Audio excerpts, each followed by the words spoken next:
अब हमें क्वेश्चन ये होता है कि नीड ऑफ प्रोग्रामिंग लैंग्वेज की नीड यानी कि जरूरियत क्या है। हमारे पास हम इंग्लिश, गुजराती, हिंदी, संस्कृत इस तरह तरह की लैंग्वेज हम जानते हैं, तो हमें कंप्यूटर के साथ वर्क करने के लिए प्रोग्रामिंग लैंग्वेज की क्यों जरूरत पड़ती है।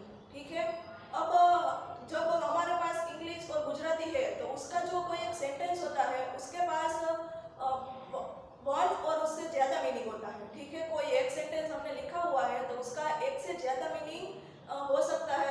हमारे पास हम जो लैंग्वेज जानते हैं गुजराती, हिंदी, इंग्लिश, इसका जो सेंटेंस है वो क्या है, जो ये सेंटेंस एक से ज्यादा मीनिंग होता है उसका।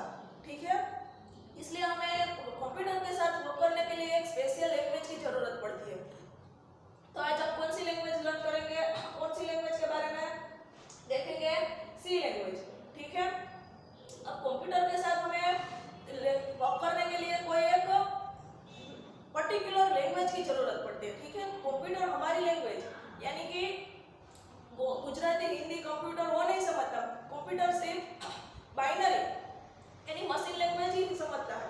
तो ये है यूज ऑफ प्रोग्रामिंग लैंग्वेज यानी कि नीड ऑफ प्रोग्रामिंग लैंग्वेज। ठीक है, उसके बाद आता है हमारा एक टॉपिक नीड ऑफ ट्रांसलेटर। तो ट्रांसलेटर यानी सच एज सपोज हमारे पास दो लैंग्वेज है, एक लैंग्वेज है इंग्लिश एंड हिंदी।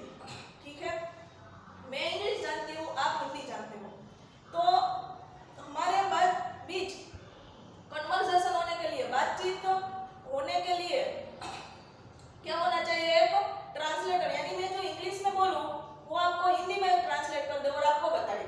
ठीक है, आप जो हिंदी में बोलो वो मुझे इंग्लिश में ट्रांसलेट करके मुझे बताइए। तो हम बीच में जो थर्ड पार्टी रखते हैं, थर्ड पर्सन रखते हैं, उसे क्या बोलते हैं, ट्रांसलेटर। अब ये ट्रांसलेटर की हमें क्यों जरूरत है। ठीक है, और कंप्यूटर है वो हमारी लैंग्वेज नहीं समझता है, इसलिए हमें ट्रांसलेटर की जरूरत पड़ती है। कंप्यूटर कौन सी लैंग्वेज समझता है, सिर्फ बाइनरी यानी कि मशीन लैंग्वेज ही समझता है। जो हम कंप्यूटर को सेट ऑफ इंस्ट्रक्शन देते हैं यानी कि हम हमारी लैंग्वेज में प्रोग्रामिंग करते हैं, वो बीच वाला ट्रांसलेटर होता है, वो कंप्यूटर की मशीन लैंग्वेज यानी बाइनरी लैंग्वेज में कन्वर्ट करता है, फिर कंप्यूटर को इनपुट देता है।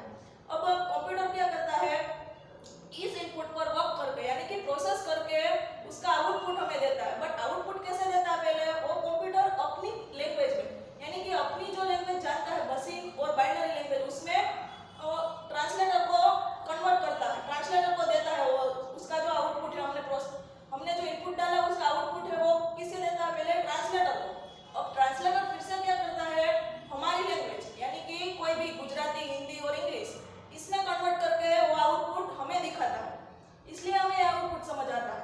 ठीक है, इसीलिए कंप्यूटर और ह्यूमन यानी कि हम पर्सन उसके बीच होने के लिए, उसके बीच कन्वर्सेशन होने के लिए, इंटरप्ट होने के लिए क्या होता है, एक ट्रांसलेटर की जरूरत पड़ती है।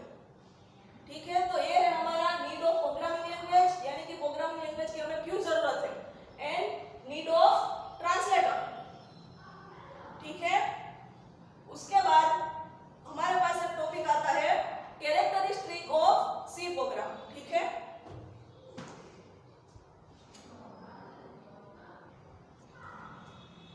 अब प्रोग्रामिंग क्या है।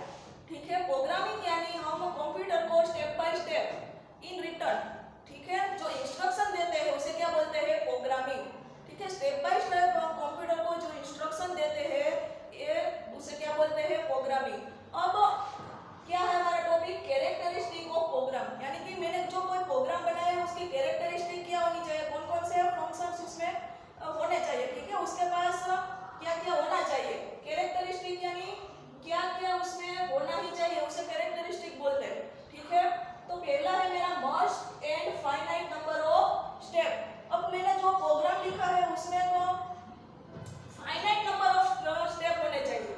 ठीक है, ऐसा नहीं कुछ आप एक दो सेंटेंस लिख के आप अपनी प्रोग्रामिंग लैंग्वेज बना दो, ऐसा नहीं होता है। ठीक है, program must have must end finite number of step.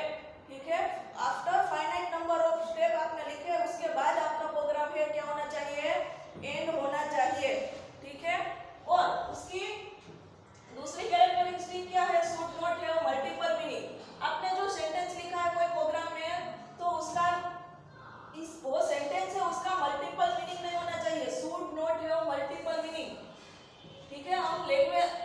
Programming language इसीलिए यूज करते हैं कि एक सेंटेंस का मल्टीपल मीनिंग ना हो।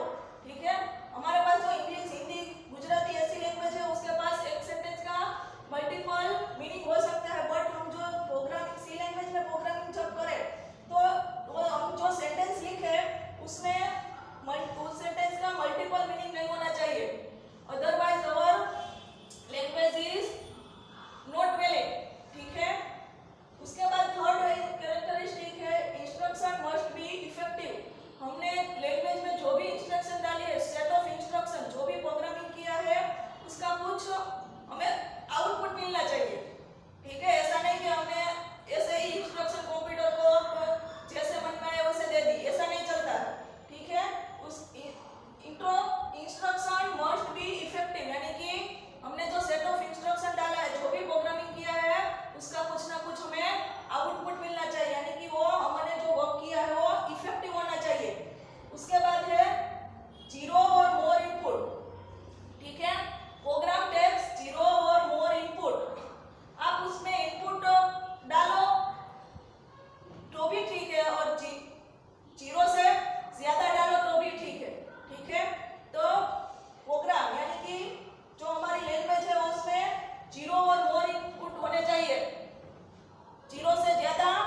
यूजर डिफाइंड फंक्शन कौन सा है हमारे पास? मेन, इंटीजर मेन, ठीक है। उसके बाद मुझे क्या करना होता है?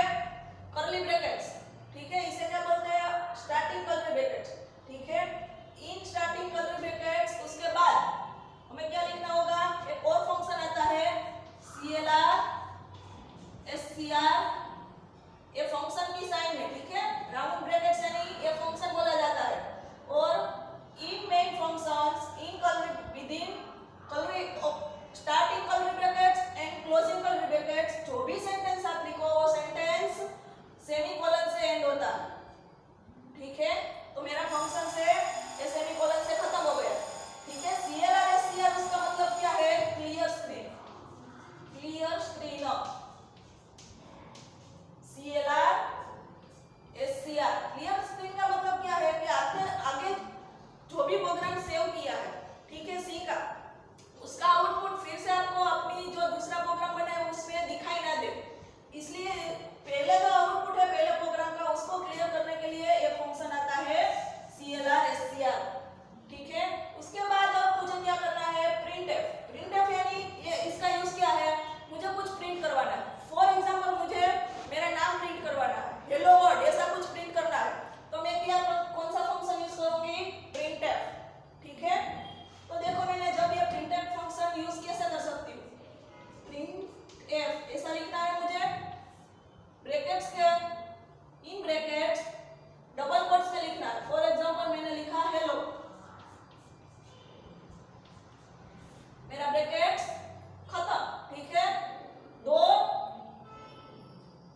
के बीच में करना है आपको, ठीक है। अब मैंने क्या बोला आपको? कि जब भी आपका कोई सेंटेंस फिनिश हो, खत्म हो, तो उसके बाद आपको क्या करना है? सेमीकोलन, तभी आपकी सिंटैक्स सही बनती है, ठीक है। डबल कोट्स के इन डबल कोट्स आपको आप कुछ भी लिखोगे प्रिंटफ फंक्शन के अंदर तो प्रिंट हो जाएगा, ठीक है। बाद में आपको एक लिखना है रिटर्न 0, रिटर्न 0, ठीक है। वो आपको क्या रिटर्न करता है? 0, यानी कि ये कंपलसरी है आपकी सी लैंग्वेज में लिखना, ठीक है, तभी आपको आउटपुट दिखाई देगा। और मुझे कुछ नहीं करना, मेरा प्रोग्राम खत्म हो गया है, ठीक है।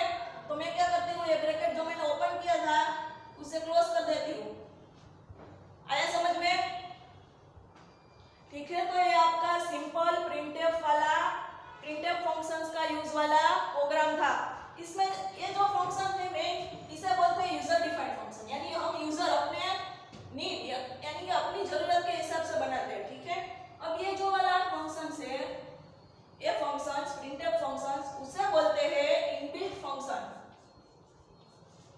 Inbuilt function.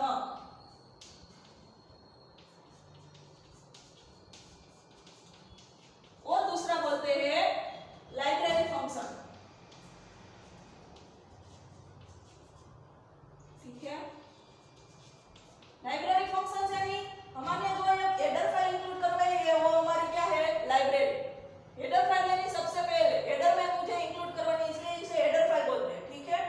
तो जिस तरह हमारा हमने कोई नया मोबाइल खरीदा तो उसमें कुछ इनबिल्ट ऐप आती है, ठीक है, उसी में पहले से इंस्टॉल होती है तो उसे इनबिल्ट ऐप बोलते हैं। तो यहाँ पर ये प्रिंटफ फंक्शन है वो क्या है? हमारा इनबिल्ट फंक्शन, यानी कि लाइब्रेरी फंक्शन, जो सी लैंग्वेज की लाइब्रेरी है उसमें पहले से ही पड़ा है, उसका सिर्फ हमें यहाँ यूज करना है, ठीक है। तो इसे बोलते हैं इनबिल्ट फंक्शन और library function of C program, ठीक है। तो सबसे पहले मुझे क्या करवाना है? सी प्रोग्राम अगर लिखना है तो हेडर फाइल इंक्लूड करवानी है। कैसे करवाऊंगी मैं? Has include in angular bracket stdio.h, उसका एक्सटेंशन क्या है? .h। उसके बाद इंटीजर में, ठीक है, यूजर डिफाइंड फंक्शन है वो। उसके बाद एक मुझे ऐड करवाना फंक्शन इंटीजर मेन के अंदर, opening and closing curly brackets integer main CLR SCR, clear screen करने के लिए, आउटपुट स्क्रीन क्लियर करने के लिए। उसके बाद एक प्रिंटफ फंक्शन है, मुझे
stdio.h, ठीक है। उसके बाद मुझे पाई की वैल्यू डिफाइन करनी पड़ेगी। हेज तो इस तरह लिखूंगी डिफाइन,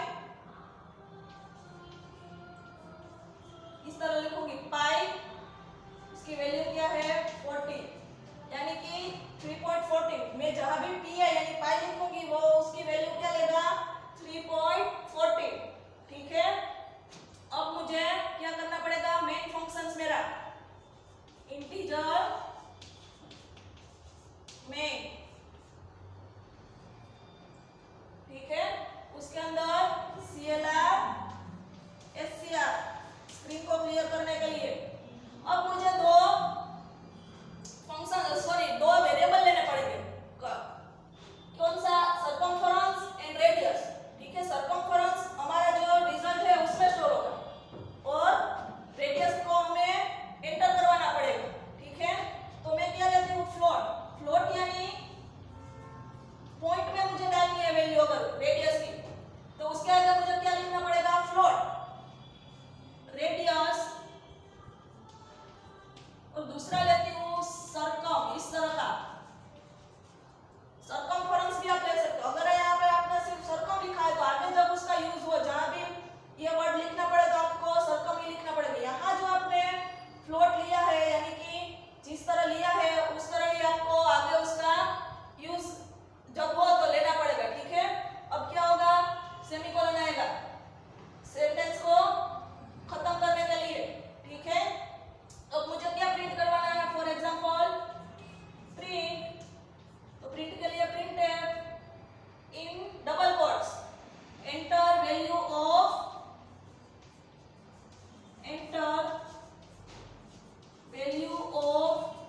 आर, आर की वैल्यू मुझे एंटर करवानी है, ठीक है। यानी कि आर की जगह मैं क्या लिखती हूँ, यहाँ पर जो लिया है वो लिखना पड़ेगा मुझे, एंटर वैल्यू ऑफ रेडियस,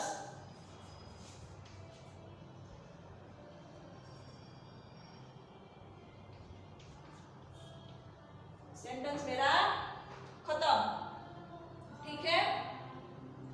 अब मुझे वैल्यू में मुझे ये सिर्फ प्रिंट में दिखाओ, आउटपुट में क्या दिखाएगा, प्रिंट होके दिखाएगा।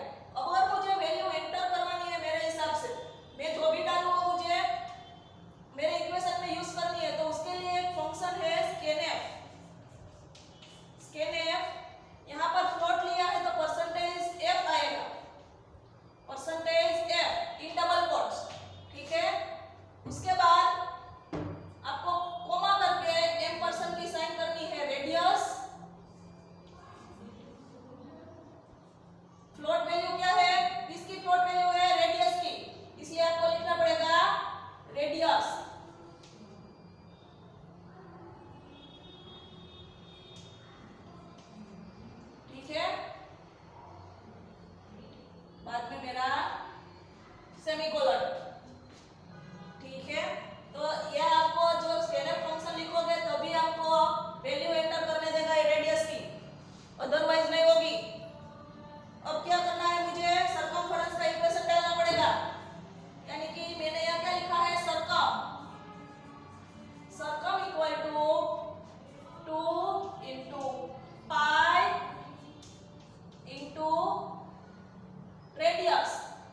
M% रेडियस, फिर से कोमा M% सर्कल, ठीक है। प्रिंटफ फंक्शन खत्म। अब ये मैंने क्या लिखा आपको कुछ समझ नहीं आ रहा है अगर, ठीक है, तो मैं आपको समझाती हूँ कि मुझे लिखवाना है circumference of circle with radius, ठीक है। विथ रेडियस यानी हमने यहाँ पर जो रेडियस डाली है वो, ठीक है, यहाँ पर हमने जो रेडियस डाली वो मुझे यहाँ पर प्रिंट करवानी है। तो उसके लिए print F sorry percentage F is percentage F, ठीक है। ये परसेंटेज रेडियस के लिए है और ये दूसरा परसेंटेज है वो सर्कमफरेंस के यहाँ जो आंसर मिला वो है। तो मुझे ये डिफाइन करना पड़ेगा कि पहले वाला का एफ है वो किसके लिए है, रेडियस के लिए। तो मुझे यहाँ लिखना पड़ेगा रेडियस, तभी वो समझेगा कि प्रिंट एफ रेडियस के लिए है।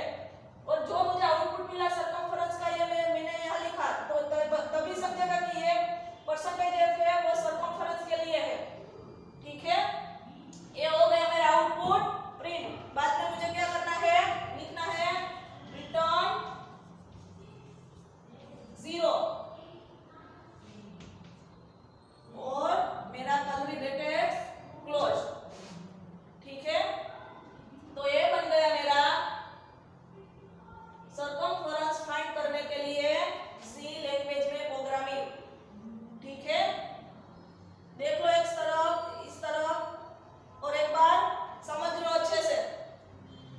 ये मेरी हेडर फाइल है, ये मैंने यहाँ कांस्टेंट पाई डिफाइन किया, हैश डिफाइन, ठीक है। उसकी